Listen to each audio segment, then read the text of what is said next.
যে শোনো, নিউ ইয়ারে আমার একটা গিফট চাই তোমার থেকে।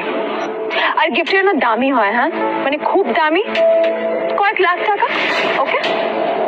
কয়েক লাখ টাকা? কিন্তু অদ্রিতা, এত টাকা আমি একসাথে কখনো দেখিনি। তোমাকে এত দামি গিফট আমি কি করে দেবো? এটা তো তোমার বিয়ে করার আগে ভাবা উচিত ছিল। একজন পুরুষ মানুষ হয়ে নিজের স্ত্রীর এইটুকু ইচ্ছা তুমি পূরণ করতে পারবে না? স্ত্রীর এই কথাগুলো নীলকে আহত করে। নিঃশব্দে ওখান থেকে চলে যায় নীল।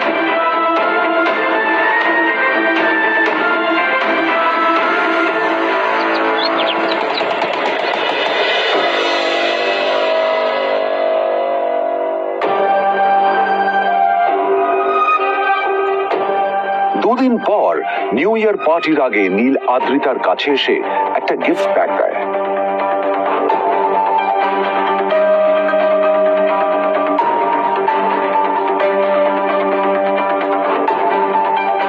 আদ্রিতা মুখ বেজার করে বাক্সটা খুলল। তারপর বাক্সের ভেতরে গিফটটা দেখতেই ও চমকে গেল।